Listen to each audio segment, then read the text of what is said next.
and welcome to another episode of Motors for the Masses. Now, we are here today at Dingles Toyota in Lowestoft. Now, we're going to be taking a look at this, the all-new 2017 Toyota CHR. So this one is the top-of-the-range dynamic model with a 1.2 litre petrol engine. And we're going to be driving this one first. And then later on, we'll be driving this one, which is the 1.8 litre hybrid model.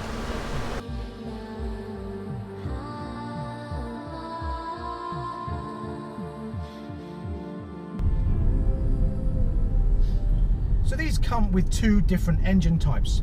The 1.2 litre 115 brake horsepower petrol engine, or the 1.8 litre hybrid engine, which develops 122 brake horsepower.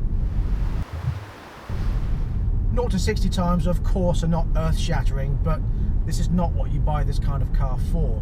They do range between 10.9 and 11.4 seconds, which is not uber slow, but it's not lightning quick, of course.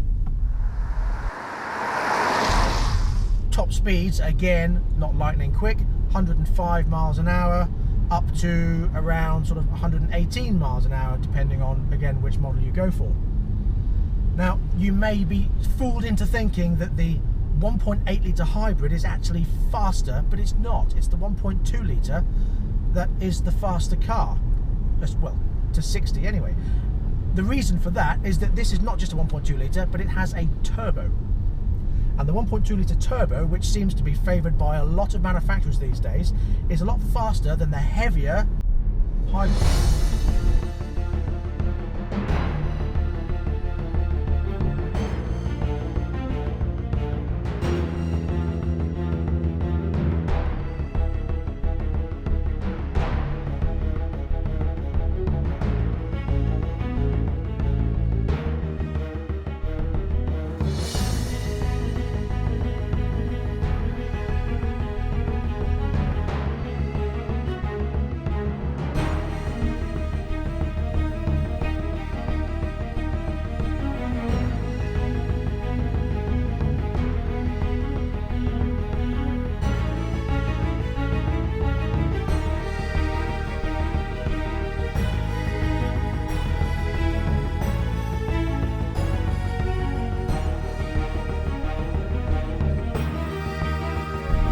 Then again, as I say, who really cares about top speeds of 0 to 60s? This is not what these cars are designed for.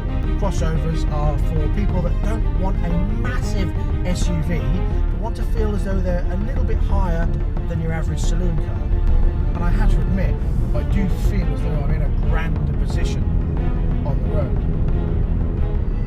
The interior is a lovely place to be, actually. It's very comfortable. The seats are very snug and very nice to sit in. There's no bulges, there's nothing sticking in your back. They hug you really nicely. They're very soft leather. It's lovely, it really is very nice.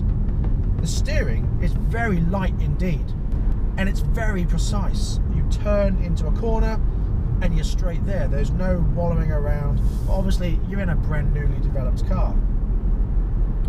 The dashboard is very focused on the driver. Everything is aimed towards the driver, and it's very reachable. You don't have to stretch for anything. And the sat-nav stroke entertainment console is huge. The only thing I don't like is this ledge. Now, they're very small windows, which is not a problem because it looks very sleek because they're going for that coupe look.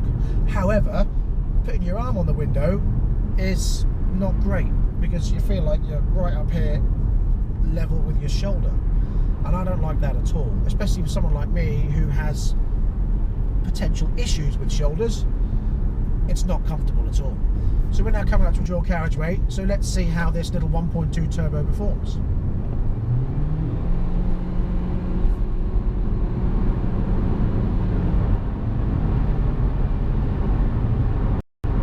That was interesting. I put my foot down, it revved to 5,000 revs, and we didn't really go anywhere. Right, so I'm slowing down to 40 miles an hour now, and I'm going to put my foot hard to the floor, and see where it takes us. So 40 miles an hour, foot hard down, 5,500 revs, 70. Right. Okay. So now what I'm going to do is try and drive like a normal person. I'm not going to put my foot hard to the floor. I'm going to just accelerate and see where that takes us. If, of course, trucks don't pull out in front of me. Thanks for that. Right, so around the roundabout, onto the dual carriageway, avoiding the spray from the truck in front. 30 miles an hour.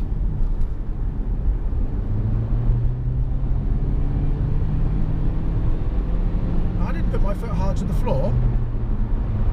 It revved to 5,500 revs until we got to 60, and then it changed gear. Obviously what it's supposed to do, it just feels a bit weird, you know? 5,500 revs. Seems quite a lot, really, doesn't it? It's got lots of little features on this car. Every time a car overtakes, you get a little orange light with a picture of a car and an A on your wing mirror, which tells you there's a car there.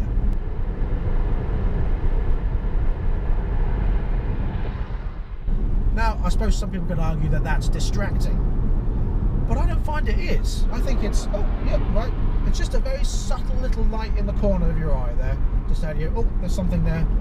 And maybe a reminder, look in your mirror. Now, when I drive ultra normally, rather than mine normally, it does change gear at 4,000 revs, which is a lot better. It just seems that if you're heavy with your foot, it screams at you. Perhaps that's the car's way of saying, stop, you're driving like a twat. Now when you reverse, it has obviously got the reversing camera on here, which is very handy, and park assist and all the other beeps, and although it's not beeping, so obviously I'm not close enough to anything. But they are handy and fairly standard on a lot of cars these days. One feature this does have, however, is park assist.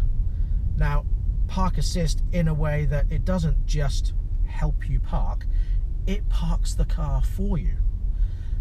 But not only does it park the car for you, you pull up alongside another car, push the button on the dashboard, it drives past the space and measures whether the car will actually fit in the space, then you stop the car and it will park the car for you. Now, I'm the type of person that thinks if you can't park a car yourself, perhaps you shouldn't have a driving license. But to some people, that's a great feature, and it is a way forward in technology. I suppose we're heading towards a future where you don't actually need to do anything. You just get in the car, tell the console person where you want to go, sit back, read a book, and off you go. Now, some of you may scoff and laugh at that, but, you know, this is the kind of technology we're heading with. We are going to an autonomous future. I don't want an autonomous future. I love driving. I'll move with the times, man.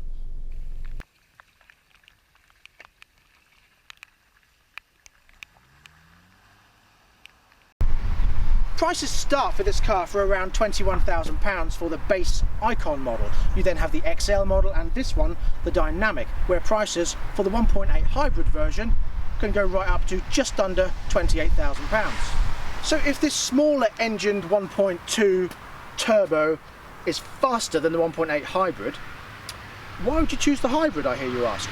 Well, whereas this one has 135 CO2s, this one has just 86 CO2s.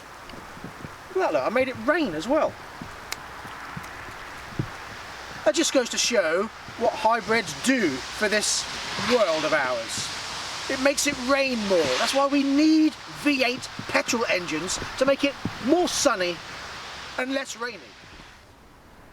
So what about rear leg room? Well, sitting in the back with this seat in the position I would have it in, I've got plenty of knee space in the back.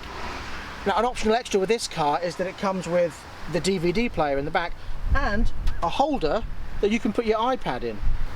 And enough room in the boot to fit your tripod and your boom mic. Opening the door is very easy. As long as you've got the key on your person, you just put your hand down behind, it senses that you've got the key and it unlocks the door. When you want to lock the car, you close it and you just run your finger there and it locks the car, folds in the mirrors, and off you go.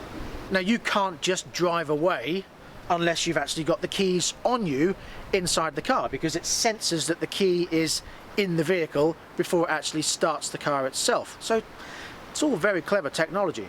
So how does this hybrid stuff work? Well, it's got 4 sources of power and the electric motors work in unison with the petrol engine. Now, the electric motors start the car and they work all the electronics in the car, and then when you give it a bit of power, the petrol motor takes over.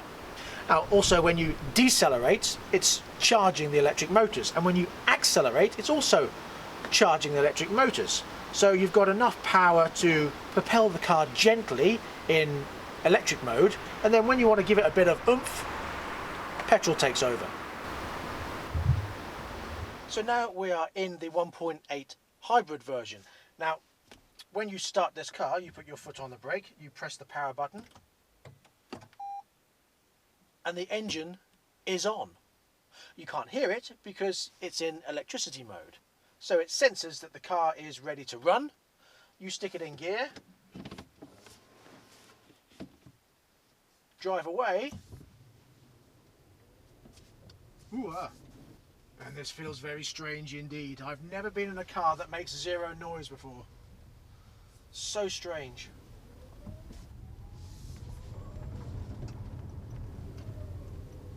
And now, because I've applied a little bit of acceleration, the petrol engine kicks in. It's all very clever. It cuts off and cuts in the electric motors, the hybrid engine, or the petrol engine, depending on how fast I'm accelerating and whether I'm pushing hard on the pedal. So like now, I push hard on the pedal, it automatically kicks in with the petrol engine, and off we go.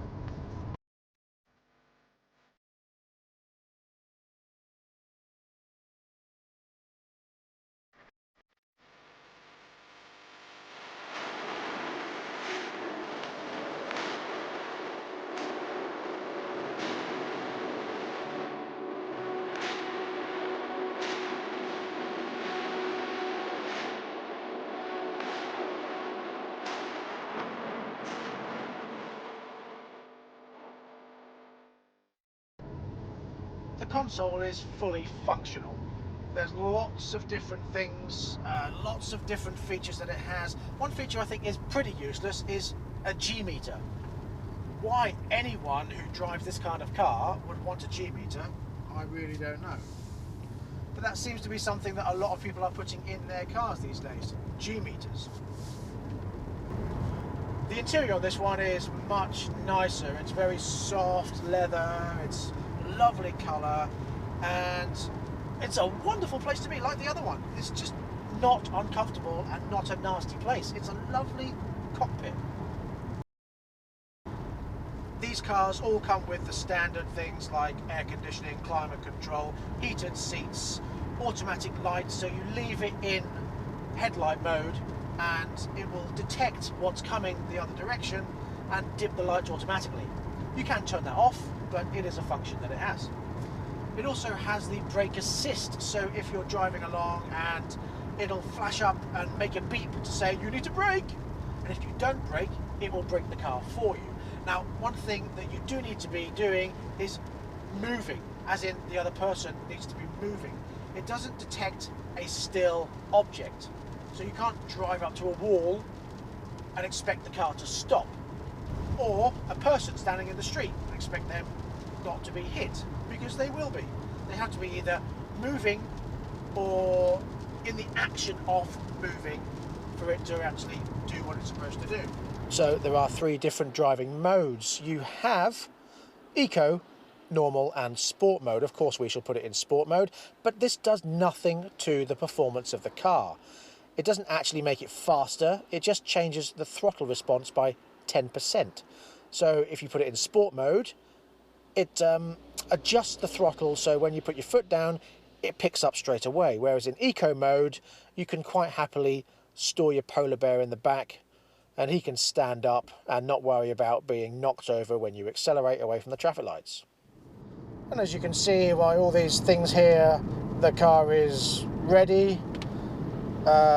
It's got rectal comfort turned around and a big steering mechanism. So we've got all the functions.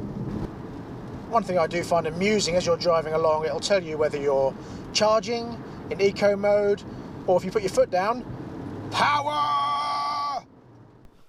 Something else this has is a driver assist as far as the speed limits are concerned. So what it does, it has little sensors in the car and it picks up on road signs. So it doesn't use the sat-nav or GPS, it uses road signs to find out what the speed limit is and tell you whether you're speeding or not. Clever that, isn't it? As you'd expect, you've got your multi-function steering wheel and buttons and knobs and things everywhere. Would you expect anything less? I mean, we are in 2017 after all. Another feature these cars have is the lane changing thing. When you're on a motorway, it will sense whether you are tired and it'll come up with a little cup of coffee or a cup of tea on the dashboard. And the way it does that is see whether you're changing lanes or wandering. And it also, if you change lanes and you don't indicate, it can take you back into the lane.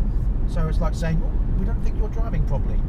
Let's help you out a little bit. So, like it or not, this is where technology is heading. And Toyota have got it right because they are basically saying, you're not a very good driver, so we're going to help you. We're going to drive for you. Okay, you can be there and you can steer, but other than that, let us do the rest. Well, not even that, because obviously if you're steering wrongly, it will give you a quick slap on the wrist and sort it out for you. And knowing the way technology is, it'll probably call your mum and she'll give you a good telling off when you get home. I don't live with my mum. I was just exaggerating. I don't live with my mum. Now this one does also rev high when you put your foot down.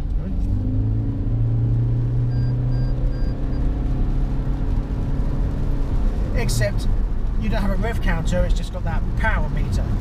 Now obviously this is to do with the cone technology of the engine, it's all very technical, but basically it doesn't rev like a normal engine, and apparently, talking to the garage, they say that this is something you will easily get used to. But for now, it sounds a little bit like a 95-year-old man trying to get out of a parking space. So it all boils down really to whether you want a hybrid or not. They're similar as far as power is concerned. It's the same car inside, except you've got all these hybrid-y type functions. Other than that, yes, you pay a little bit more for the 1.8 litre hybrid engine, but it comes down to whether you love your planet or not. If you do, then this is right up your street, or forest trail.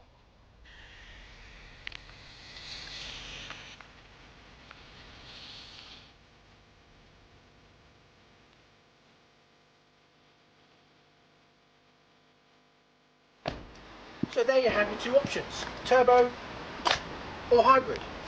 Now, is this enough to sell me on the concept of a hybrid? Well, for me, as long as I've got a petrol munching V8 in the garage at home, I can see myself owning one of these as a daily driver. It certainly has its place in our future. Yes, okay, now the Honda HR-V is a little bit cheaper, and the Nissan Juke is a little bit cheaper than that. But let's be honest, especially when it comes to the Nissan Juke, they're a bit ugly, whereas this is actually a very nice looking car. So as far as getting something decent for your money, I don't think you can go far wrong with this. So that brings us to the end of this episode of Motors for the Masses. Thank you very much for joining us. Please come back next time when we'll be reviewing more cars and the finale of the Grand Tour. Until then, please drive carefully, but have fun. Bye bye.